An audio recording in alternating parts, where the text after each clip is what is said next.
अनपढ़ माँ की भीख। एक गांव में रामकली अपने दो बेटे बहू के साथ रहा करती थी।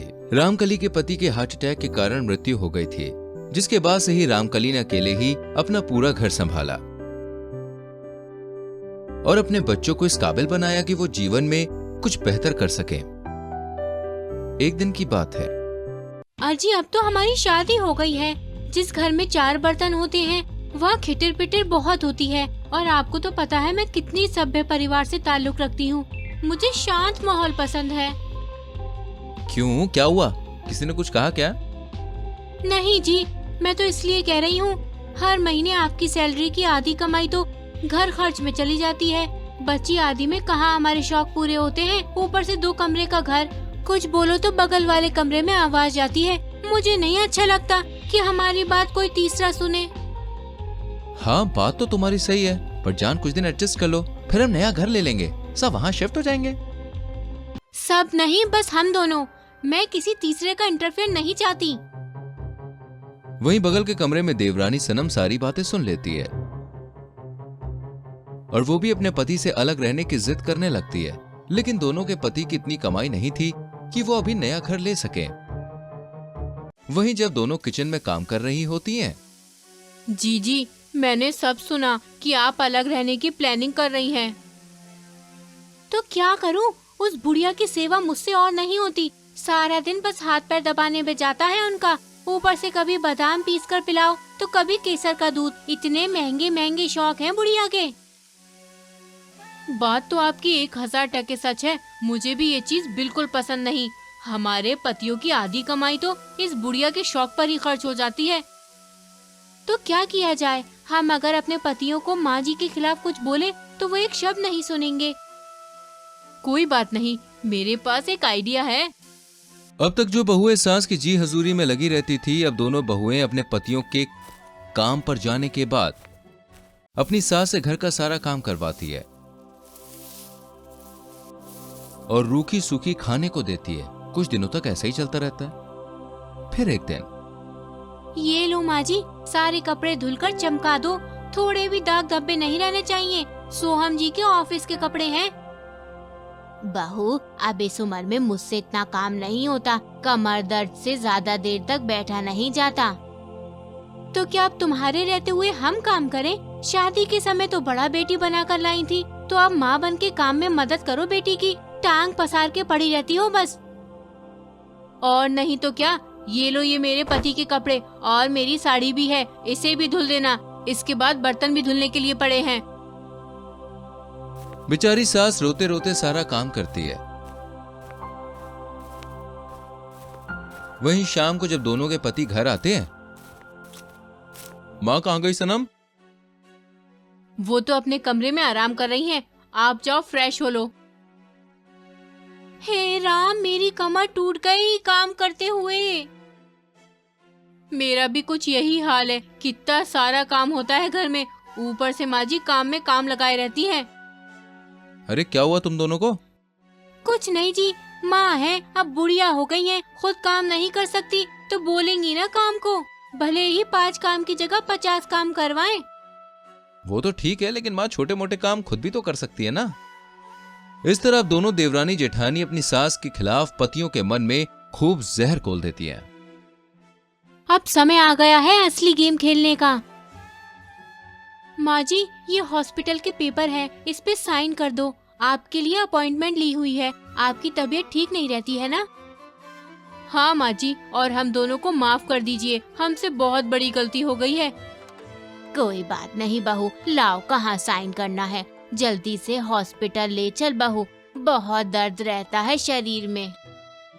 फिर दोनों बहुएं सास का पढ़ा लिखे न होने का फायदा उठाकर उनकी सारी प्रॉपर्टी अपने नाम करवा लेती है और उनको धक्के मार के घर से निकाल देती है।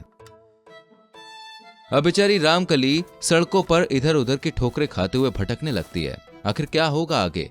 जब बेटों को उनकी माँ के बारे में पता चलेगा तो क्या वो अपनी माँ को वापस ले आएंगे, या रामकली जी के जीवन में कुछ और ही लिखा है? देखने के लिए बने रहिए हमारे साथ। करीना एक बहुत ही खूबसूरत लड़की थी, लेकिन उसमें बस एक ही कमी थी कि उसके दांत बहुत लंबे थे। जिस कारण कोई भी लड़का उससे शादी करने के लिए तैयार नहीं होता था। बेटी करीना, जा तैयार हो जा, लड़के वाले आ रहे हैं। क्या करने? मेरी इंसल्ट करने? नहीं बेटी, तुझे देखने। मुझे नहीं, मेरे दांतों को देखकर मुझे रिजेक्ट कर देंगे माँ। अब मुझसे नहीं होगा, मुझे नहीं करनी कोई शादी वादी। बेटी एक काम कर, ये ले मास्क और लड़के वालों के सामने मास्क पहन कर आना। इस बार कोई तुझे रिजेक्ट नहीं कर पाएगा। फिर करीना माँ के कहे अनुसार मास्क पहन लेती है और लड़के वालों के आने के बाद, बेटी तुमने ये मास्क क्यों पहना है? आंटी जी, मुझे ना सर्दी हुई है, इन्फेक्शन न फैल जाए इसलिए मैंने ये मास्क पहन रखा है। ओ, कितनी संस्कारी लड़की है ये। हाँ माँ, देखो ना, शादी से पहले ही इसे हमारी कितनी फिक्र है। माँ, मैं तो करीना से ही शादी करूंगा। फिर कुछ ही दिनों में करीना और पंकज की शादी हो जाती है।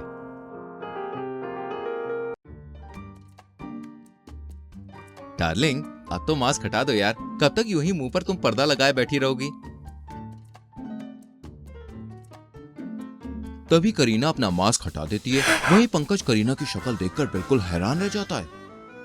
ये दांत है या हाथी के दांत? माँ! क्या हुआ बेटे, तू चिल्ला क्यों रहा है? तभी सास करीना की शक्ल देखकर बेहोश हो जाती है। जी उठिए माँ जी, माँ जी। सास होश में आती है। हट यहाँ से, फावड़ी कहीं की, दूर हो जा मेरी नजरों से, दिखाई भी ना देना मेरे सामने। झूठ बोलकर मेरे बेटे को फंसाया तूने। इस तरह सास और पति करीना को खूब खरी खोटी सुनाते हैं और ससुराल में पहले दिन ही उसे घर से निकाल दिया जाता है। अब इस घर में दोबारा नजर मत आना, मुझे सुंदर बीवी चाहिए थी, फावड़ी नहीं। हाँ। फिर दोनों दरवाजा बंद कर लेते हैं। मैं कहाँ जाऊँ, क्या करूँ? मोहल्ले वाले भी करीना के लंबे दांत देखकर उस पे खूब हंसते हैं। फिर करीना वहां से चली जाती है। ये लंबे दांतों की वजह से तो कोई मुझे नौकरी भी नहीं देगा। अब मैं क्या करूँ? तभी करीना को एक लकड़हारा लकड़ी काटते हुए दिखता है। अगर मैं भी लकड़ियाँ काटूं तो, लेकिन कुल्हाड़ी कहाँ से आएगी? मेरे पास तो उसके भी पैसे नहीं हैं। तभी करीना को एक आइडिया आता है और वो अपने फावड़े जैसे दांतों को और लंबा करके उससे ही पेड़ की लकड़ियां काटकर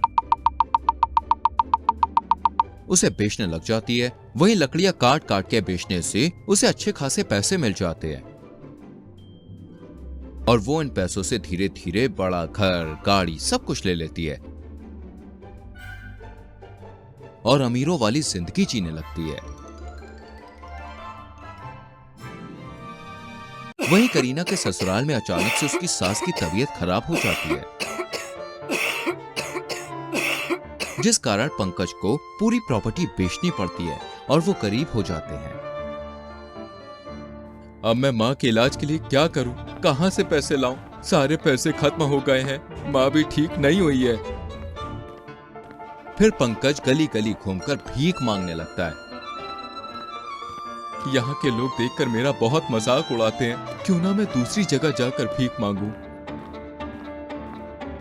फिर पंकज भीख मांगते हुए एक बड़े से घर के सामने पहुंच जाता है। माई, अरे ओ माई, भीख दे दे माई। तभी करीना घर के बाहर आती है और वो पंकज का ये हाल देखकर हैरान हो जाती है, जिसके बाद पंकज उससे माफी मांगता है और करीना उसकी हेल्प करने के लिए तैयार हो जाती है और वो अपने कमाए पैसों से सास का इलाज करवाती है और अपना पुराना घर फिर से खरीद लेती है। करीना, हमें माफ कर दो, तुम हमारे लिए देवी समान हो। हाँ बहू, तूने हमारे लिए कितना कुछ किया और हमने तुझे ही घर से निकाल दिया। कोई बात नहीं माँ जी, अब तो हम एक ही हो गए हैं ना। वहीं करीना अपने दांतों के जरिए लकड़ी काटती है और पंकज उसे ले जाकर बाजार में बेचता है,